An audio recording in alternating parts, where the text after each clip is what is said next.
and welcome back to Pastor Plek's podcast. I'm so glad that all of you are here. We are recording live from Austin, Texas. I'm your host, Pastor Plek, and with me in studio is Mrs. Catie Sas, also known as Ava's mom. We are so glad that you are here. Katie. I'm so happy to be here. You didn't even ask me a question. You just I'm just kind of looking at you what's the latest with Ava? I'm just sitting here playing with my hair. What do you want me to say? So what's going on with Ava these days? Oh, things are so much better. So much better these days. Well, you had a lot of people praying for you from the last couple podcasts, so that's good. I know it was only a little bit mortifying to have me crying an entire episode. Yeah, that's good. Yeah. It's good for you.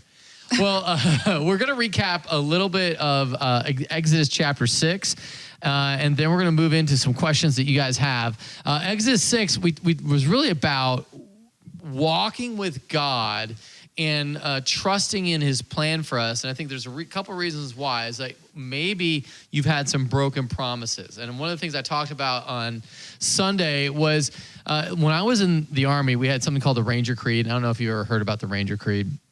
Nope. But it's pretty motivating. It's recognize I volunteer as a ranger, fully knowing the hazards of my chosen profession. I always endeavor to uphold the prestige, honor, high esprit de corps of the Rangers. And, acknowledge I'm a more elite soldier. It just kind of goes into all these different R-A-N-G-E-R, Ranger. And E is energetically, will I meet the enemies of my country. I shall defeat them on the field of battle. For I'm better trained, will fight with all my might. Surrender is not a Ranger word. I will never leave a fallen comrade to fall into the hands of the enemy. Under no circumstance will I ever embarrass my country. What? This is why you led the pep rallies in high school. I loved it. Yeah. I was meant to be a Ranger. But the thing that I loved about that was I will never leave a fallen comrade to fall into the hands of the enemy. And pretty much the whole Army has embraced that. And here's what that means, that the promise that if you're saying the Ranger Creed, you are promising everybody that you go to combat with that if they die, you are going to come for their dead body and you will bring their dead body home regardless of the situation, even if that comes at risk of your own life, which is sort of wild to think about. That's a little intense. Yeah, it's intense, which means that there's a promise that you're never going to be alone. Now, when you hear that, there should be a sense of I can go into combat with these soldiers. But we all know people are, frail, failed people, which is why all the heroes, the ones that keep their word and follow through on that kind of stuff. But what can happen is when we have a relationship with God and he's got all these promises, I think there's some of us that are but what if he doesn't come through? What if he does forsake us? Mm-hmm. And you've seen people go through some unbelievably heart-wrenching things you don't have to go very far on the news to watch death, mayhem, and destruction go where was God there? Right. And so I feel there is this part of us that as Christians, we go, well, you don't want to put all your eggs into the basket of God. And so that's where we kind of doubt his promises, or maybe you doubt his power. It's maybe he made some promises, but you've had some people who had the best of intentions. They wanted to do the right thing, but then they didn't. Right. They didn't have the ability. They didn't have the ability or the authority. You call the call center, I would really love to give you back all your money for the failed thing that we sold you, but I just can't. Right. Well, give me the person to talk. Let me talk to the person who can. They're I'm sorry. I don't have that authority to even give you the authority to talk to that person. So anyway, there's that sort of struggle. Or maybe you don't doubt that God has promises, or you don't believe he has power, but maybe you don't think he has a personal plan for you. And I think we can kind of get to this place where it's God, I know you're out there somewhere and I'm sure you're doing great things for other people, but it doesn't include me. And that's where we went to. And we were looking at the story of Exodus 6, where Moses comes to God. He's frustrated about the fact that he went and told Pharaoh the thing, and Pharaoh's I'm going to make your life more miserable. He tell the foreman here from Pharaoh that life is more miserable, and then they reject him. And so Moses is listen, the people won't listen to me. Pharaoh won't listen to me. I'm a man of unclean lips. You've sent the wrong guy. Ever since you've sent me, things have gotten bad. And then God's well, guess what? Now we got him right where we want him. It's but do you? You just don't know where God is. And he says, I am the Lord, and I'm going to bring you guys out of there. And he swears by his name. When you were a kid, Katie, did you ever have moments where you would I swear to God, or I swear to God, swear on my mother's grave? Anything that you would do that? What would you do that for? Do you remember? Probably anything. Yeah. I mean, as a kid, you swear to God about anything. You're right, because you're just like, no, this is really, really true. Yeah. And God does that here, which seems almost childish, but it's because he hasn't seen things go the way that they planned. And he's like, I swear to me that this is going to happen. Mm-hmm. And then he brings the 7 I will statements. I'll bring you out. I'll deliver you. I'll redeem you. I will take you to be my people. I will be your God. I will bring you into land. I will give it to you for possession. And the whole promise is, I am the Lord. And the reason I'm doing this is that you will know that I'm the Lord. In fact, this thing of knowing God personally comes really powerful here, because he says, hey, listen, you're going to know after you see all these things that I'm the Lord. But every time he does a miracle, like a plague or something, the Egyptians go, or God says, and you will know, which I thought was really funny. I don't know why it's funny to me, but like, you're going to know that he is the Lord and he is greater than your little made up gods. So anyway, God swears by his name to calm the doubts of his promises. Now, have you, Katie, ever doubted God's promises? And I'm not saying like I want to say no. Yeah, and it might be no. It's not, you're like, yeah, I'm sure that's out there. It's just, does it? I don't remember a specific time where I was like, oh, I don't think God's going to go. Is it that we probably just don't know what his promises are? Yeah, I don't know if like he's going to make me endure something that's really hard, that even though I know it's for my good, but like, am I going to have to yeah, God, I know you're good. I trust you. And I know that your plan is better than anything I could have ever imagined. But like, I don't know the details of that plan. We didn't have a meeting you know, prior to my life to go over every hardship that I would go through. So I don't know. There's a song, I think it's by, is it Elevation? Anyway, this is my testimony. This is my testimony from death to life.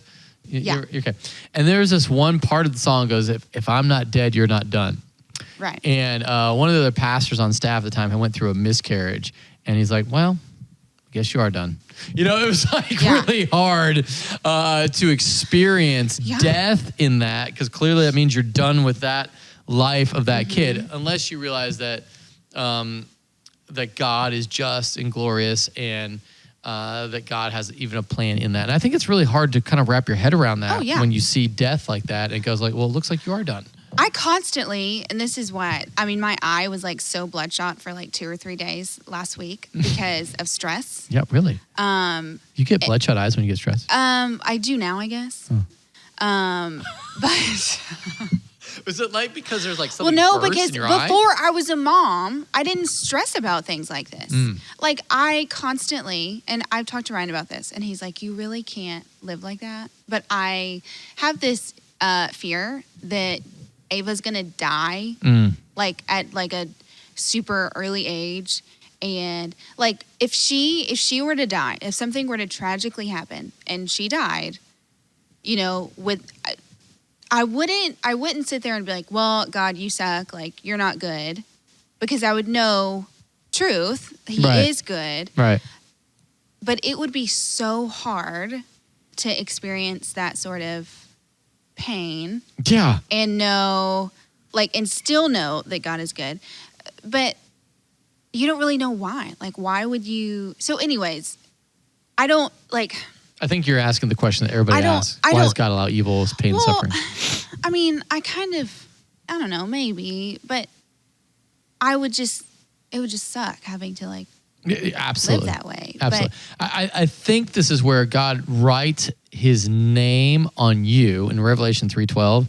He writes his name on you, which is sort of a kind of wild thing to think about. And that's pre-rapture, because remember Revelation 3, before the rapture, Revelation 4, after the rapture. Just a fun fact for everybody. But I think that's where he writes his name on you. And then at the same time, your name is written on the palm of his hand. And I think he's referring to all Israel at that point, but I think you can kind of just take that from Isaiah 49:16 and go, oh, if it's true of Israel, then it's probably true of me, because God loves me that much, because he loves me equal to the way he loves Jesus. So here, what I want to sort of wrap our heads around then is God's promises, when we know them, cause us to trust him. Would you probably agree with that? Mm-hmm. And why do you, and I know this is probably like we're all busy, but what do you think it is about people when it comes to knowing God's promises? Do you think people just know God's promises? Or do you think it's like they're reminded of God. I don't know. What do you think it is about? It's hard to not believe that you are more efficient and more competent on your own. Because it's like when you don't want people to help you. Right. Because you're like, I can do it better on my own. Like, I have to do it myself if I want it to be done well. And so if you have this vision of like, this is what I think needs to be done. And it's not that I don't trust God. It's just that he's not moving on my timeline. Right. He's not doing things the way that I think that they need to be done. And so if I want X, Y, and Z to happen the way that I want them to happen, then I have to do it. And then God will just kind of go along with it.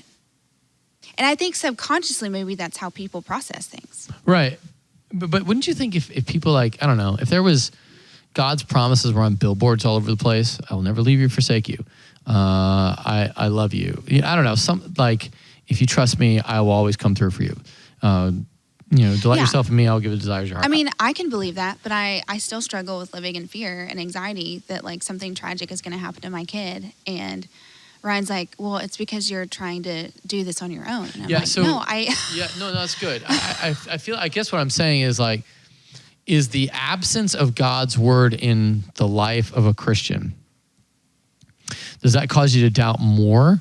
Or, because, I think there's a lot of people that would just go, like those just insanely cheery people that just, they're happy-go-lucky. They don't really care. You kind of wonder if it's fake or not. Yeah. Like, it seems like that stuff doesn't bother them. And maybe they're just unaware of the actual, they're teetering on the edge of absolute destruction all the time.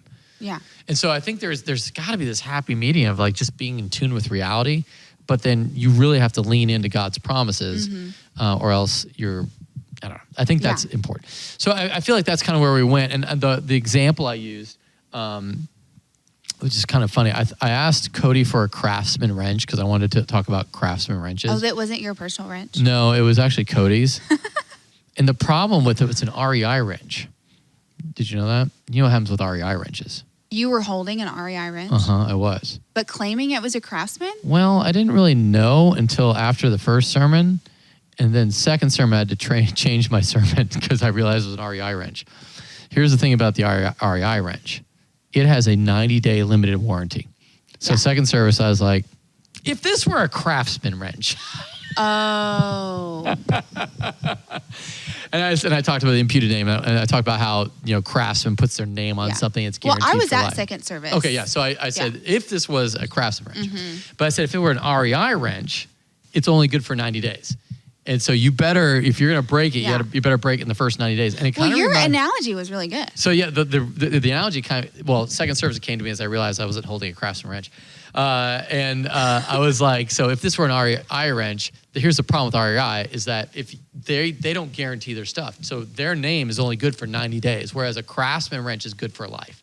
And so I think that's how it is when we go to false idols. Their promises are temporary. Like the high from drugs or alcohol, the high from a sex outside of marriage, the high from whatever, that's good for 90 days. You're guaranteed the temporary satisfaction. Whereas with Craftsman, no matter if you find yourself where it's completely broken, Craftsman will give you a brand new wrench.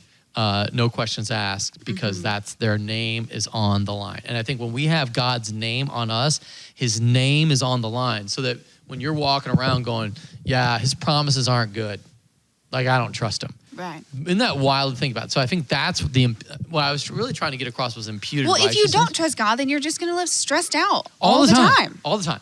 But I think people do trust other things. They have REI wrenches that they're running around with.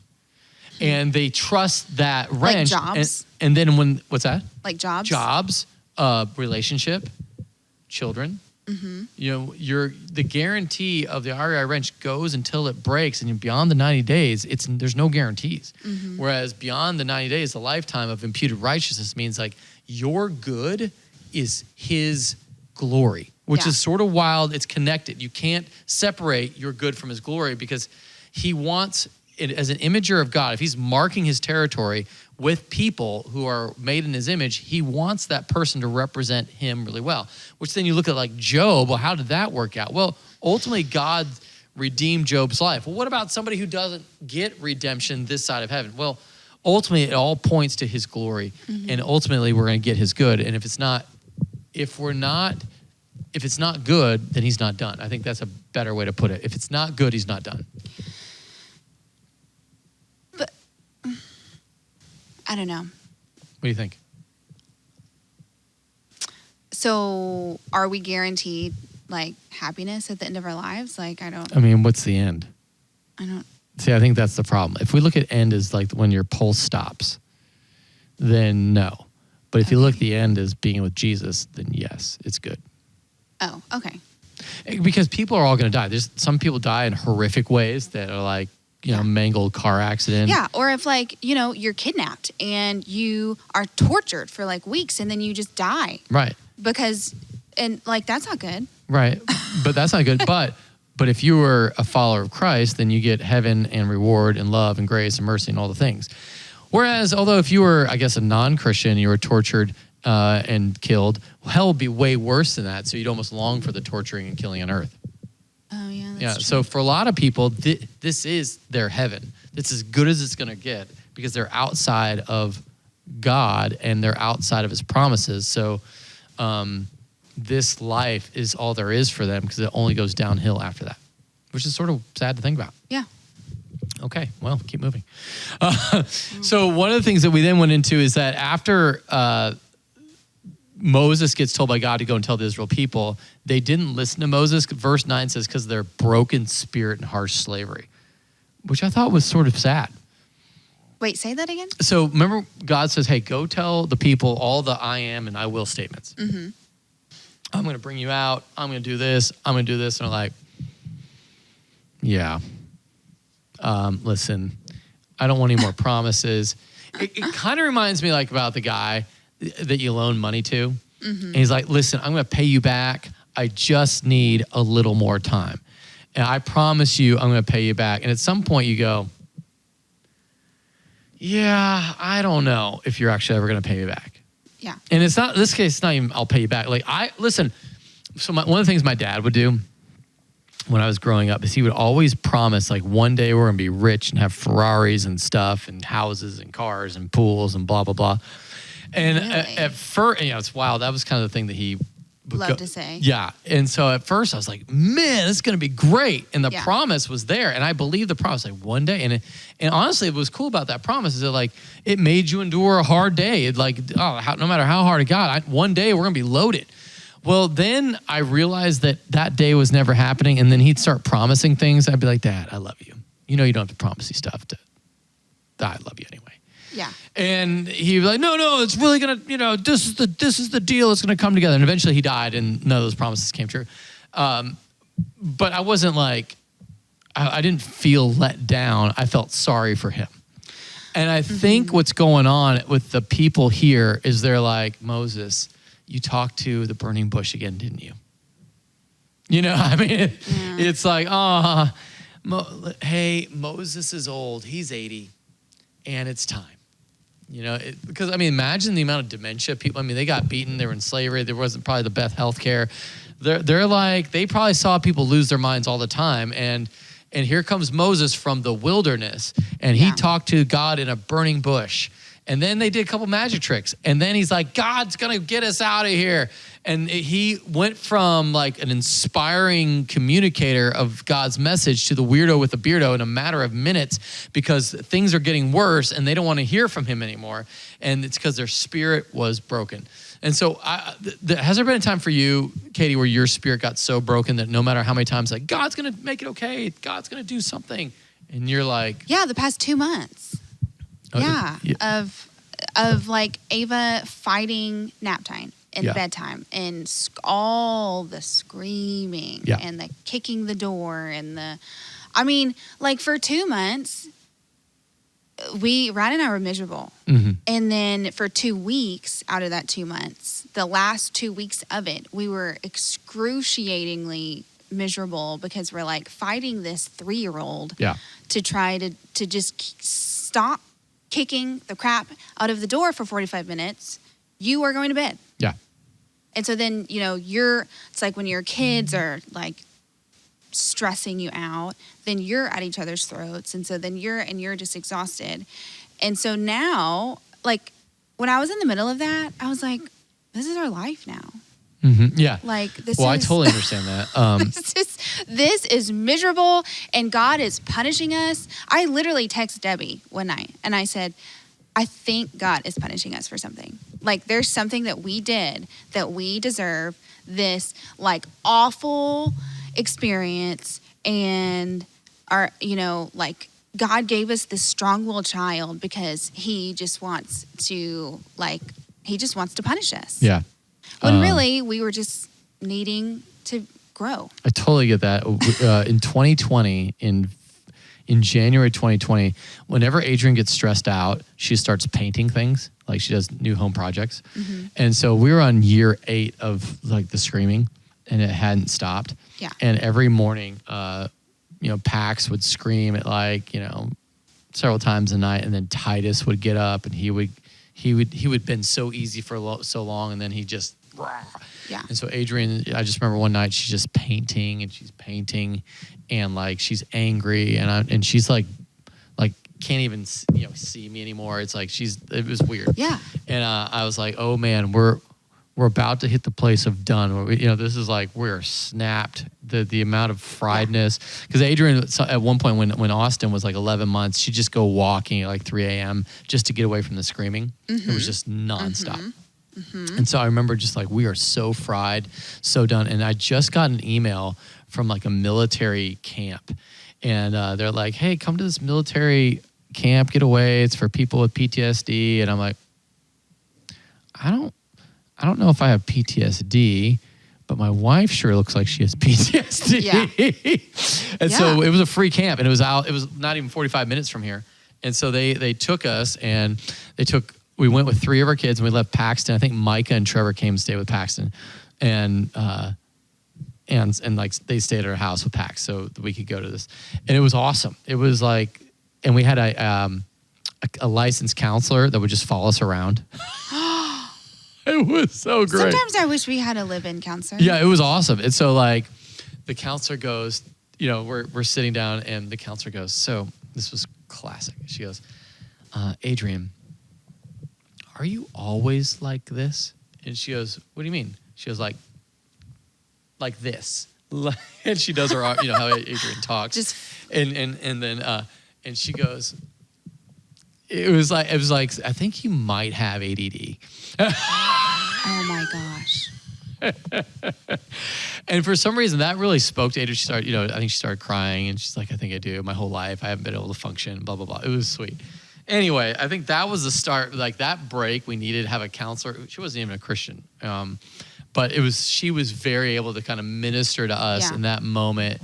And it was really an awesome week for us that we desperately needed. Yeah. And then what happened right after that was COVID.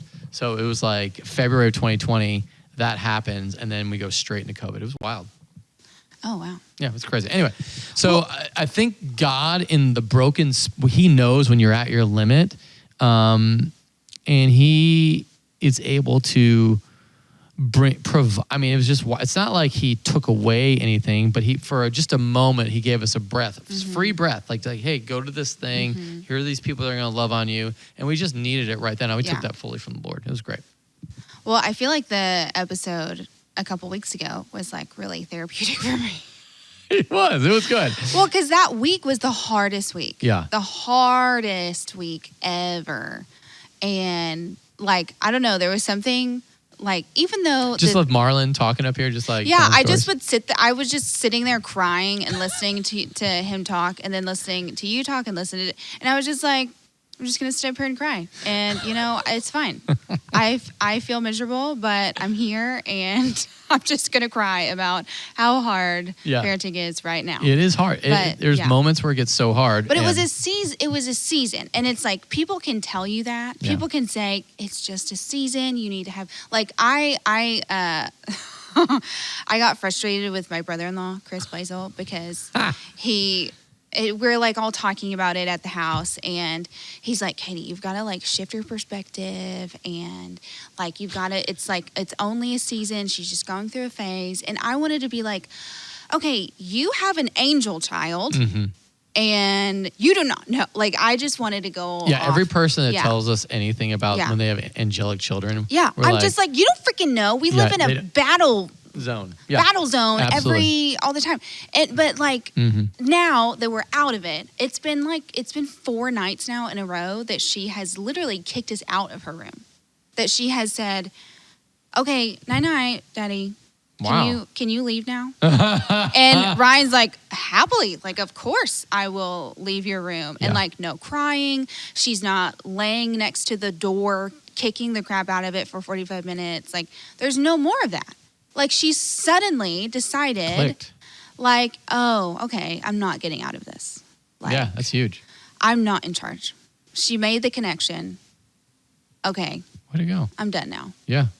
And our brains, like, you know how, like, just like you're talking about on the, like, when y'all had that break, you went to the camp, and it's like your brain, it's like there was just a leech, like your brain was covered in leeches. And now my brain is no longer covered in leeches, sucking the life Sucking the out life of out of me. you.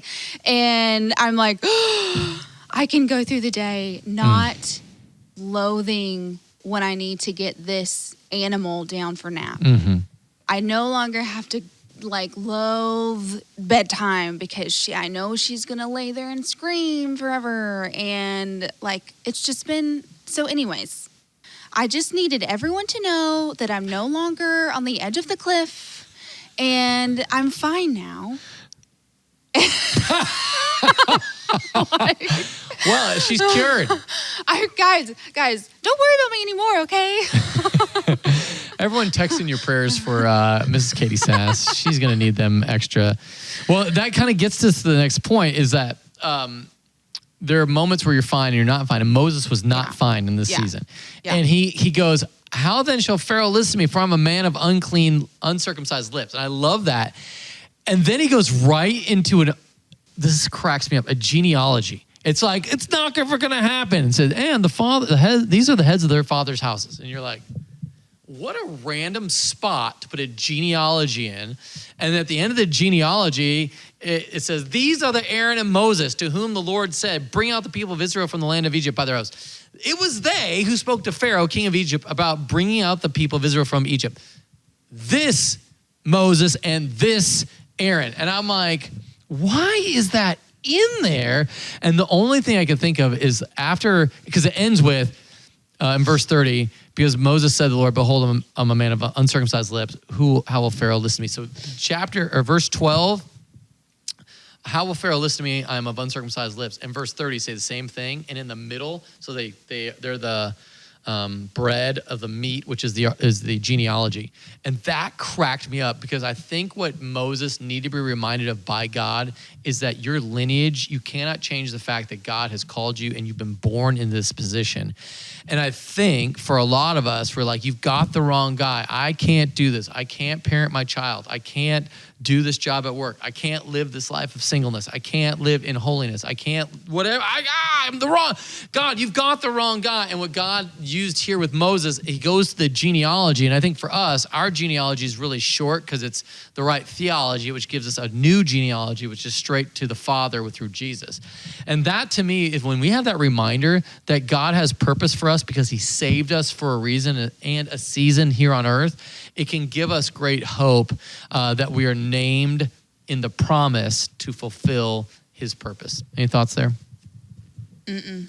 Yeah, that kind of sums it up. Yeah, so I feel like that's kind of where we went, that I feel like a lot of people are struggling to fulfill God's purpose in their life because they forget the promises, they forget the power that God has, and they forget the personal nature of God to kind of reveal himself. There was a couple questions in there. We talked, well, because we did talk about complain to God, and that's one of the things that, Which is different than lamenting. Yeah, okay, right? yeah, let's talk about that. And he said, you talked about complaining to God, if I remember correctly, in my quiet time, which was Numbers 11, which describes the people complaining to God and his anger burning against them. Was this because they were complaining about what God had blessed them with? Or how can we make sure we are like Moses in Exodus 4 and not like Israel in Numbers 11? And let me just go to Numbers 11 real quick because I think this will be helpful. And the people complained in the hearing of the Lord about their misfortunes, and when the Lord heard it, his anger was kindled, and the fire of the Lord burned among them and consumed some outlying parts of the camp. Then the people cried out to Moses, and the people prayed to the Lord, and the fire died down. So the name of that place was called Taberah, because the fire of the Lord burned among them. And so what I think was going on is they weren't complaining to the Lord. They were complaining and God heard it. Yeah, they're complaining about the Lord. They're like, can you believe God's doing this to me? And now it's really funny. In verse 4 of chapter 11 says, now the rabble that was among them had a strong craving. And the people of Israel also wept again, said, oh, that we had meat. We remember the fish we ate in Egypt that cost nothing, the cucumbers, the melons, the leeks, the onions, and the garlic. But now our strength is dried up, and there's nothing at all but this manna to look at. And so the word for rabble here is foreigners. Let me see if I can find the actual word. It's kind of wild. It's talking about the strangers and the foreigners among them that start complaining, longing to go. It's called worthless foreigners, non-Israelites who had come out of Egypt with God's people. Well, so is he asking, is what they did okay? Or it's like what they did, we should do? Yeah, so when you complain about God and not to God, that's a problem. Yeah. And I think the well, then you're not there. lamenting. Well, lamenting it to God or complaining. You can complain. There's a whole book about, there's Lamentations. Lamentations. And Job talks to God like he's pretty bold about how frustrated he is with God. Yeah. I think the problem is when it's like anything, if you talk about someone, not to them, like God wants you to talk to him. That's the whole point. Right. Yeah.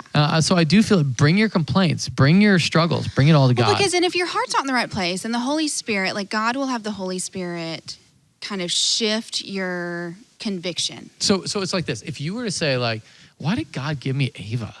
Oh, like, yeah. And that is a stupid question to ask. And I asked it for probably about 2 months of like, why did you give me this? Like, why is she this way? Yeah. Why is she this way? I asked myself that all the time. And if you started talking, if you went to Ryan and then you went to your family, like clearly, God doesn't know what he's doing. Yeah, like I'm about to put her for adoption. Like Adrian did drive by the Texas Children's Baptist home several times. I mean, it's been, but I will say, so what I have learned from this whole experience is for a good like 80% of that time span, Ryan and I, all we did was complain about it. Right. Like all we did, and like.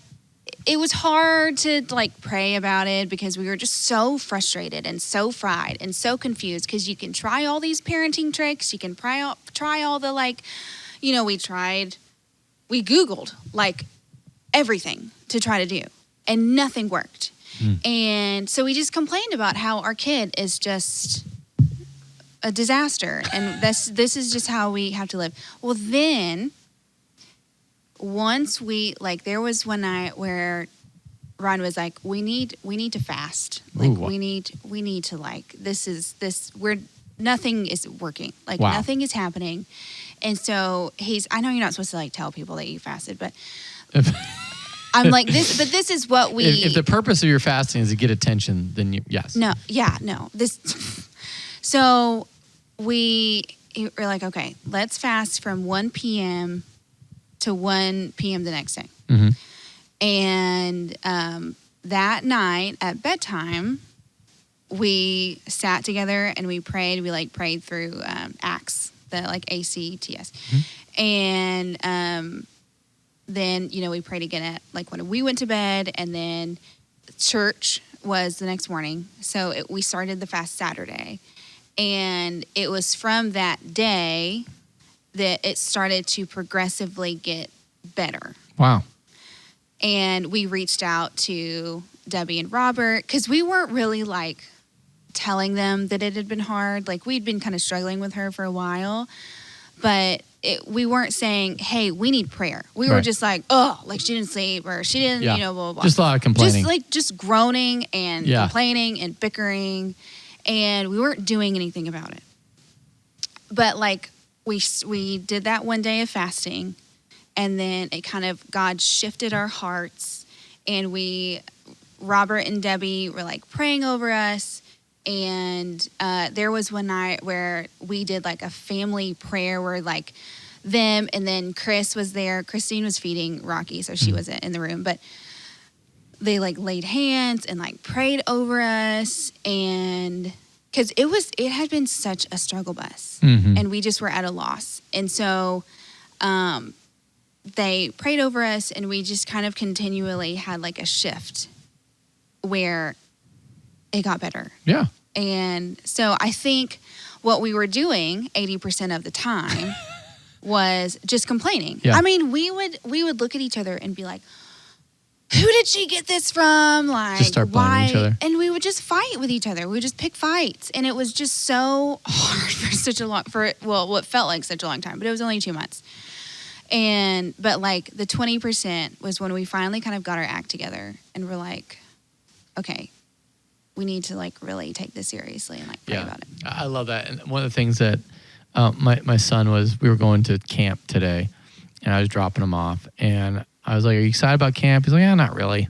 And I was like, but did you have fun yesterday? He's like, yeah, I kind of did. I said, well, then we got to have a better attitude. Rejoice in the Lord always. I say it again, rejoice. Let your gentleness, let your reasonableness be evident to all. The Lord is near. I think sometimes we just it's so easy to negative connect. Yeah. Like in our culture, like talking about how hot it is or how miserable you are is the way that you actually connect with people.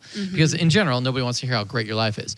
But what if we talk not about how great our life is, but how great God is? And like, I know that whatever is coming is going to be good. And I just think that, again, you don't want to be a person that just has your head in the clouds too much. But I think the reality, sometimes we're so negative that it lends to complaining as being just the default way we communicate with one another. Anyway. All right, hey, listen, we're talking faith, culture, and everything in between. If you would like to join, or if you'd like to be part of this conversation, we'd love to hear your thoughts, your questions. Text us at 737-231-0605, or go to pastorplek.com. We would love to hear from you. And we love any of your questions as we talk faith, culture, and everything in between. So here's what I'd love for you to do. I'd love for you to like, share, tell a friend, get this podcast out to as many people as possible. We are looking forward to another season of some awesome Pastor Plex podcasts of your questions being answered right here. So from our house to yours, have an awesome week.